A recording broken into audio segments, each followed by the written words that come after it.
So the storage for my loose heads, I'm pretty happy with it. I think the organization looks good. I'm happy with how they're all displayed. Yeah, we've kind of covered that before. Now, in contrast to that, how I'm currently storing my hung axes is a completely different story. So let me show you the current state of them. This is the current storage solution that I have for them. Kind of corner of the shop that I don't really show too much because backdrop's not too nice for filming. It's just unpainted drywall from the 60s when the house was built. But we've got some shelving on the wall here, and I have a old bookshelf, just a particle board one, nothing fancy, turned sideways, and I've got a bit of the collection stored in there. Does it work? Yeah. Do I like it? No, definitely not. So we've got some cleavers and stuff up there. Obviously everything's covered in a fine layer of dust because it's a workshop and I sand things. So I'm not a big fan of handle up storage. I kind of talked about that in some of the comments with some viewers. I'm not a big fan of it. You can see for the most part they're all stored fairly upright. I wouldn't think that would cause too much warpage, but some of those handles, like you can see this one here, that one, that's actually the Collins one that I hung on that nice Killinger Boys Axe handle. See, that one was leaning fairly wide. Now you can see those other ones are leaning a bit more. I really want to try to avoid some warping in the handles. Will this cause it? I don't know. Maybe. I think it might. So I'd like to get them stored in the rack that I just built. So in addition to kind of this storage, I did also have this rack built previously.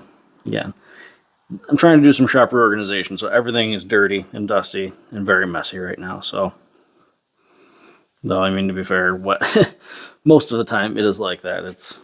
I'm not trying to deceive anyone into thinking that I've got my act together. I don't. So this is the other storage rack that I have my heads on, or not heads, but hung axes. So it is just made from some old deck boards. It's like random hardware storage that I need to find a better spot for. So it's just made from some old deck boards, some pressure treated deck boards. It works well. It's pretty sturdy. You can store a decent amount of heads on it, or axes, not just heads. But you can see with all the axes I have, I quickly kind of filled it up and ran out of room. So I want to put the storage rack that I built in place of this. So I'm going to clean this out, get the rack in place, and let's fill it. Oh, and before I do that, let me show you the place where I store some of the more special ones that are a little bit smaller. So just to the left of my current storage rack, I've got this cabinet here. It's nothing fancy. It's just a old pine box. But the thing that's special about it is this was my grandfather's. He had it hanging in his workshop when I was a child, and I used to go down there and build all kinds of fun stuff with him. And the story he told me about this was that he made this box when he was a kid in the Scouts. The story lines up with that because it has the Scouts motto on it. So trustworthy, loyal, helpful, friendly, courageous, kind, obedient, cheerful, thrifty, and brave. And then it has the initials of his troop members scratched into there too. The top one there, that was my grandfather. I'm assuming it was his. The other kids in there. And then over here it says property of. We've got an arrow scratched into there. Like I said, this is just something that he had I really hope I'm not making you all dizzy, but this was something that he had hanging in his workshop. You know, decimal conversions and equivalents. Old nail selection guide hanging up in there. And then inside that, this cabinet, is just some basic shelves. And that is where I store some of my Becker collection, some of my little mini hatchets, tackle box hatchets, sounding hatchets, whatever you want to call them. Little vise that I just did. Some of my national pattern collection. Horseshoe. And then some of the larger heads too. So I've got now we'll go through them when we get to it all. But some full size axes, some hand planes, some chisels. One of this year's Father's Day presents for my son. Yeah, kind of some neat stuff. You can see in there on the bottom there, that's actually my grandfather's knife. Pull that out too. My grandfather was in World War II. I don't know for sure if this was the knife that he carried. He was in the Navy. I'm assuming this was. So, you know, K-bar, USN, MK2. The sheath. So he wasn't like a big knife guy or anything like that. So I'm assuming this was what he carried. I inherited this with a bunch of other tools after he had passed, so. You can see it's got the old traditional, focus here, K-bar stacked leather handle, parkerized blade.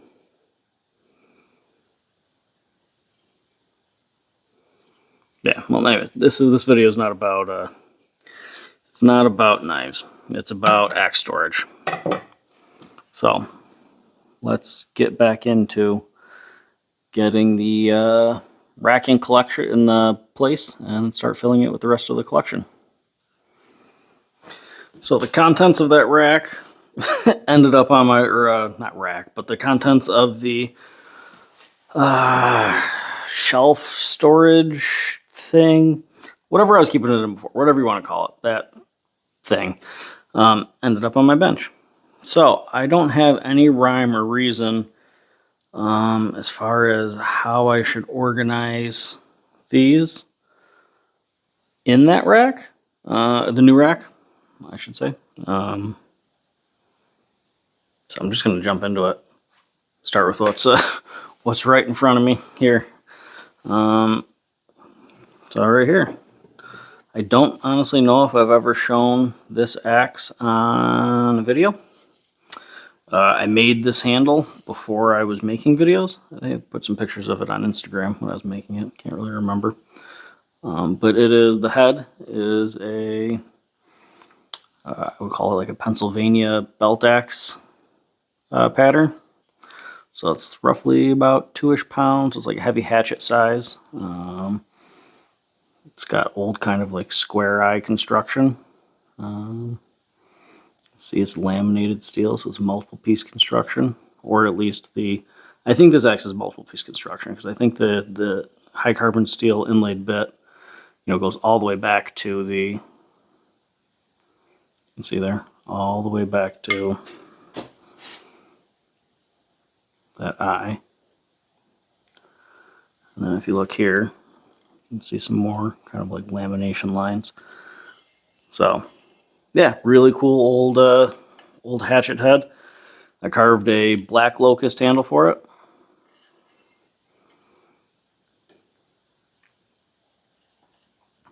Grain orientation's nice. Runout's nice. Obviously there's a knot there. I don't think that'll matter much at all. I'm not sure what type of wood this was. It was from a reclaimed table that I found in, there's some boards from a table, skirt on or apron on a table, that I found in my parents' barn that was falling down. So the fact that it was old American furniture, I'm guessing maybe chestnut, maybe walnut. Not really sure. If you're a wood expert, let me know. Let me know what you think that wood might be. I've got some more pieces of it too. It's the same wood that I used for another axe in this pile, laminated palm swell. So yeah, cool head. All right, to the rack. The next axe that I will grab here is a Hudson Bay pattern. I believe this to be a True Temper wood slasher, just due to the fact that it has ridges in the eye. It's in good condition. I found this one years ago down in Bouckville, the location that I did that flea market or antique festival video at. I've got this on I think it's a 24-inch. I believe this was a beaver tooth handle. I don't know. I hung this a long time ago, back when I was first starting to get into the hobby. And you can tell, the hang's tight, but those shoulders bulge out quite a bit. So, yeah, I do like this handle. I remember it did come really thick, but the grain orientation is really nice. You know, no run out. You know, very, very vertical grain.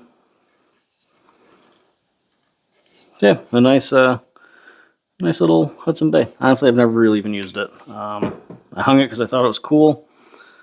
This shape Hudson Bay's not really my favorite. I like my LL Bean shape one more.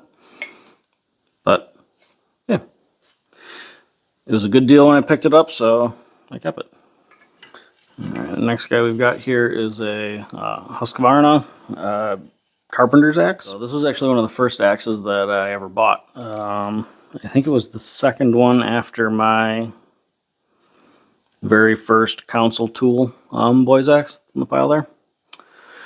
I don't really have anything too terrible to say about it. I used it a bit, but I don't really do anything that I need a carpenter's axe for. It's not an offset bit. It's, you know, straight in line. It's kind of a cool pattern. Probably make a decent carving axe or something like that. The handle on it is just very thick, though. In order for me to actually feel comfortable using this, I'd have to thin it down quite a bit. I like the length of it, but it is super beefy. not necessarily in a good way, but the head's cool. Yeah, this is the only Swedish axe that I own. So I don't know if it's HB that made them for Husqvarna. I can't remember. I think so. Yeah, not a bad one. I'd definitely get rid of it if someone has been looking for these. I don't think they make them anymore, if I'm not mistaken. But yeah, not a bad axe. I just don't. I don't know. I like my American ones better. All right, now let's grab one of the ones that you guys have seen before. Probably haven't seen it in a while. I don't know if I ever showed that I sharpened it. Can't remember. I'm using it for a little bit of splitting. When I hung this axe, I believe the humidity was fairly high, and the handle shrunk on me a little bit. So, again, this is a perfect example of why I like not gluing the wedge in. So, the fact that this handle shrunk, or the wedge shrunk, whatever, probably a combination of the both due to humidity, I was able to jump this head back down onto that handle just a little bit more. You know, you see here, it's roughly 1/4 of an inch, which is another reason why I like a very gradual taper on that shoulder. So if it shrinks, you can seat it without having to remove any significant wood. So I jumped the handle, or head back down onto the handle a little bit without removing anything, and then drove the wedge in just a little bit deeper. And that was nice and tight. I just haven't taken the time to trim it off because I intended on making a whole separate video talking about that, but you get a little bonus in this. I do like the handle on it. I don't remember. I should throw some oil on it. This is starting to rust a little bit in this humid garage. It's not rust, it's building patina, right? Alright, yeah. I like the handle on it. It's a little bit, it's a heavy head. I don't know if I ever weighed this, to be honest with you. It's either 4 or 5 pounds. I want to say it feels more like a little over 4, but the palm swell on this is just, it feels good, but it's just a tad bit small because I was working with an existing, 28-inch straight house axe handle, so I only had so much meat to work with when making that palm swell. So it's a little bit smaller than what I would really have liked if I had just carved a handle outright, but it still feels good. And I do like a straight handle on a rafter. I just think those look cool. Alright, throw that one in the rack. Alright, so what's going to be the next one we grab? Do full size or boy's axe? We'll do full size. I don't know if I've ever shown this one in a video before either. This one. It is a 3.5 pound-ish, I think. I don't know if I ever weighed it. Plum round lug jersey. I know in one of my earlier videos I was insisting on calling them lungs.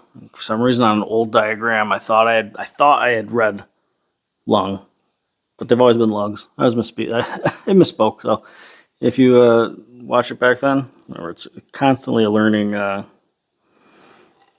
constantly figuring things out. So round lug jersey, plum. It's got a nice patina on it. This was also one of the very early hangs that I ever did. It's on a 28-inch octagonal house handle. And you can see I did not drop those shoulders down like at all. This is one that I really like the head on, but I'm tempted to not rehang it just because I kind of like having an example of some of the early ones that I did. Like, look at how thin that wedge is. I mean, it's got good compression, don't get me wrong. It's filling out that eye nicely, but that wedge is so tiny that it's probably only going, what, an inch or so in there. But it's got good compression on the tongue, so hard to argue with. And I have used this one, and it hasn't come loose, so until it does, probably just leave it. But yeah, this is one of my first hangs. I think it was one of my first eBay buys too. Another one that I don't know if I've ever showed it in the collection either. This was one that I found years ago locally. My wife and I went to some antique show somewhere. I don't even remember where it was actually, honestly, but they had this one sitting there. I think it was like $5 or $10, so I snagged it. This one is also on a 28-inch house handle. This is one started off octagonal, and I thinned it down a little bit more. I like this handle a lot. When I was hanging it, it did crack because I was hitting it very hard with a heavy hammer. Glued it back together, and it's held up nicely since.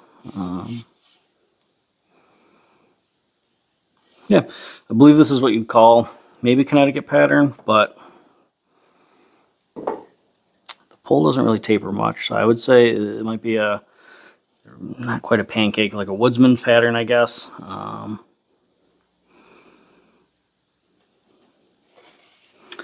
Don't know if this is an inlaid bit. Kind of hard to tell. Got some nice patina on it though. Looks like a maple wedge. Again, things are starting to rust out here in the garage. And for the sake of time-wise, I'm not oiling these up right now. I'll go back through and oil them off camera. But if you've watched the other videos, this one might be familiar to you.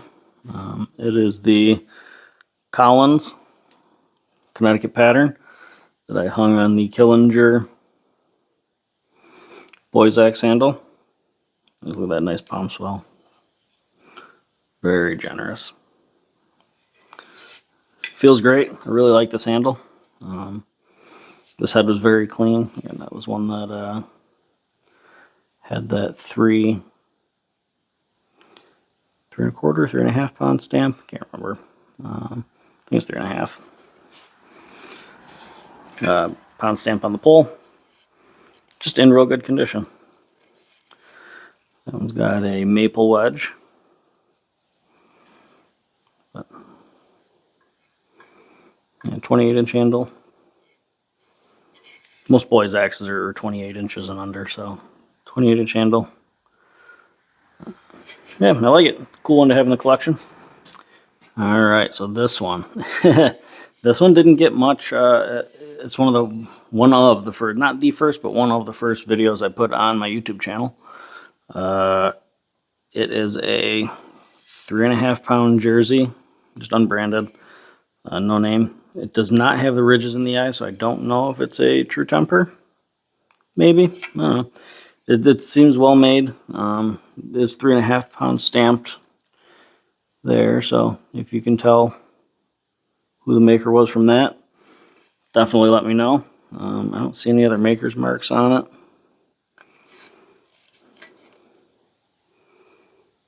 Don't see any on the flip side either. So, yeah, it's on another Killinger red elm handle. It was really cool wood. It's absolutely gorgeous wood for a handle. It does have like a reddish amber color to it. It worked really nicely. That grain orientation on it is just absolutely zero run out.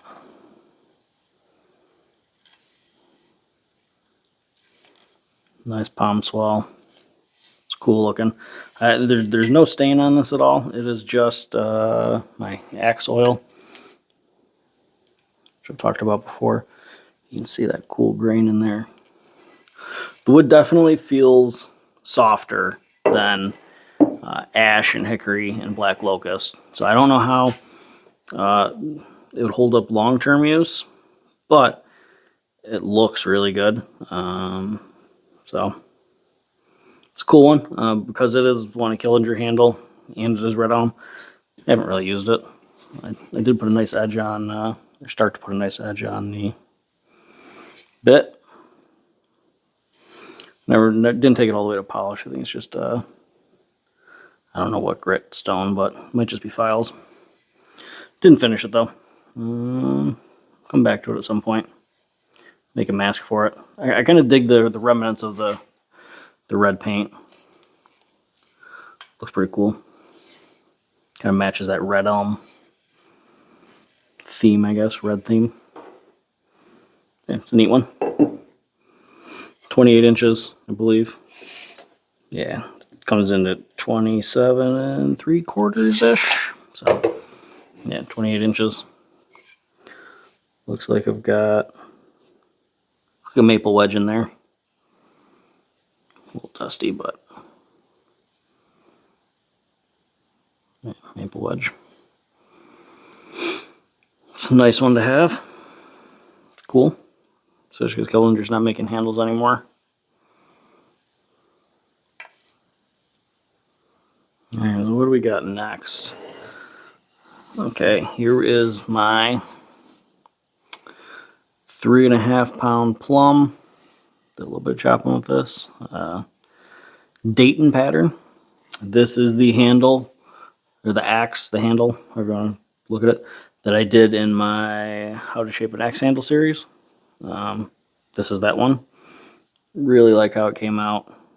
Cool looking palm swell, super clean. Just feels really good.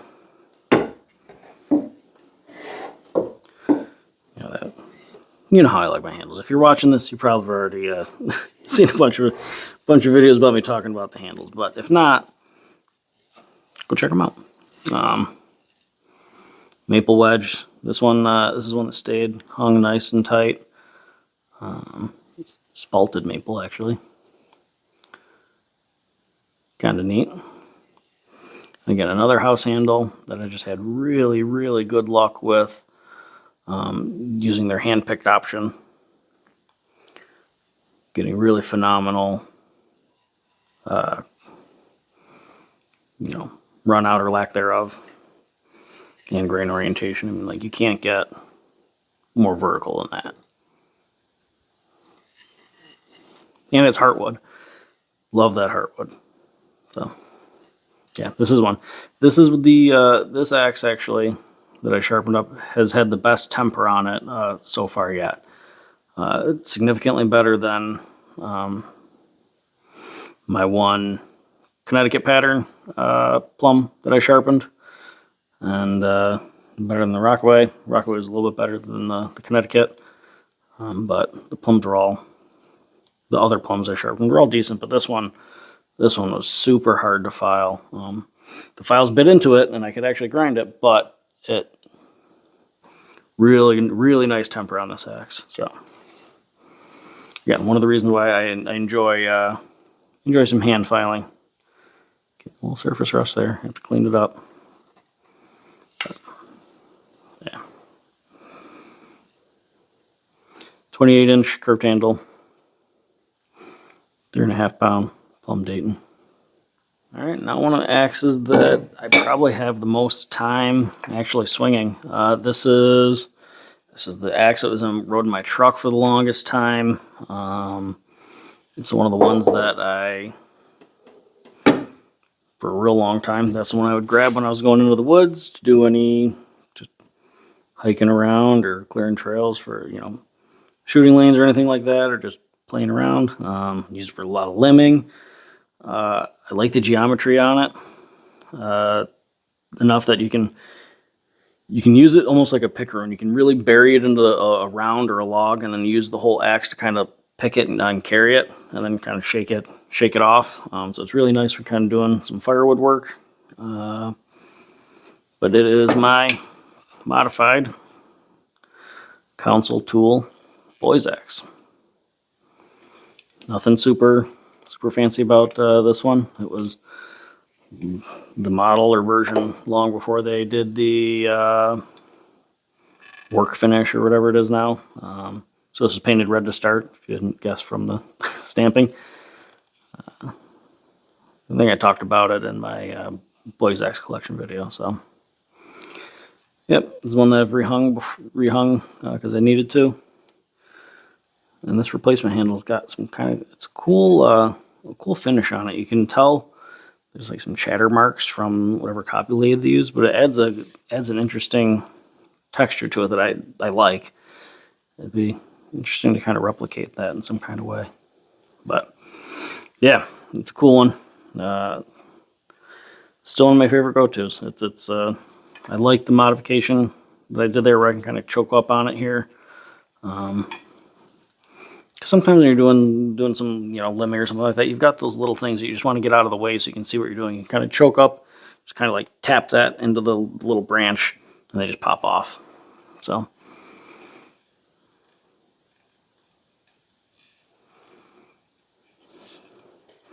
And I made just a little sheath for it. That's some scrap Hobby Lobby leather. But it works well. Starting to get up there in time, so this will be the last axe that I do in this part of the series. It'll probably be 2 parts, maybe 3. So this is my True Temper Flint Edge Kelly Works. Let's see, it's stamped 2-2 there. So cruiser. I think I showed this off a little bit in my How to Identify a Cruiser video. I really like it. I haven't put an edge on it. It's because I think cruisers are really neat, but usually when I'm going into the woods, I grab a single bit over it. I find the hammer, or it's not a hammer pole, but I find the flat pole pretty useful. So, I also don't have a sheath made for this, so that's one of the reasons I tend to not grab it. Yeah, it's not sharp. But I kind of got a domed a proud hang on it that's kind of domed and curved ever so slightly. A spalted maple wedge. It's really nice tight hang. Tiny little gap at the front there, but not much. None on that side. This is another house handle, cruiser axe handle. This was one, I think I bought this one at my local hardware store actually. I'm lucky enough to find really nice grain orientation, you know, very minimal run out. And I laminate it with that mystery table wood. I did some laminations there. I think they look really cool. I think it's walnut, but it might be. I don't know.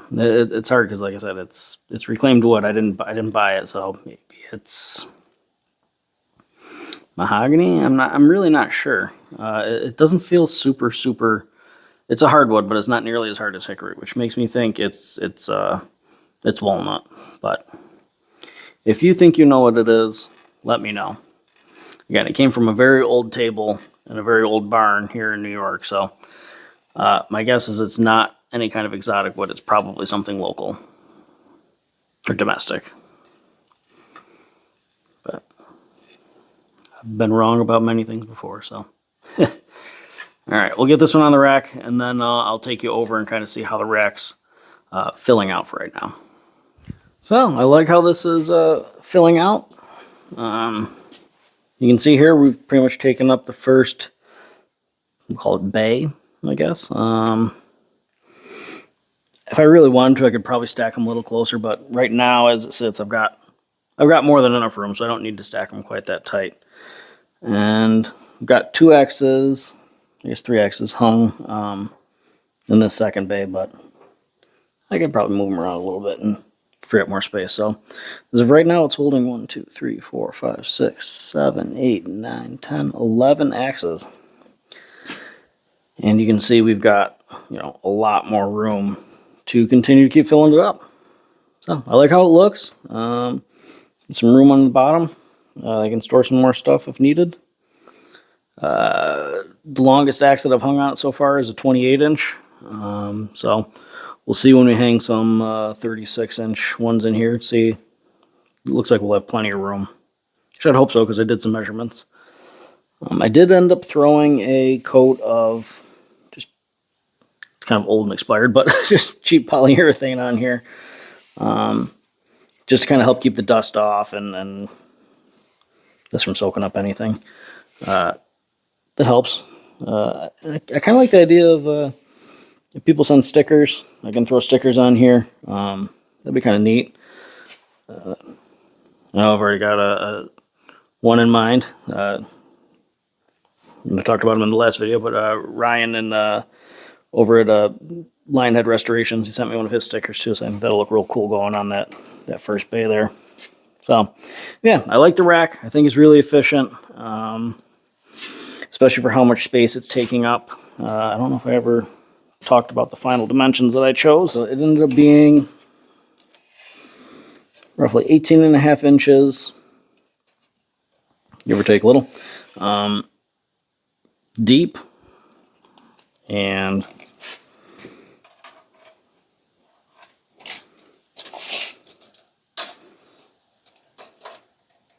roughly 33 inches tall, and 4 feet wide. And we've got, 1, 2, 3, 4, 5, 6, 7, 8, 9, 10 bays. So my guess is this rack will probably hold 100 axes easily. If I really wanted to push it, it could probably hold, I don't know, 120 maybe. It all depends on the width of the heads, and if they're boys' axes or hatchets or any of that stuff. So yeah, but either way, I like it. I like how it's come out, and stay tuned for part 2 where I keep filling it up, showing you the collection. Thanks for watching, everyone, and take care.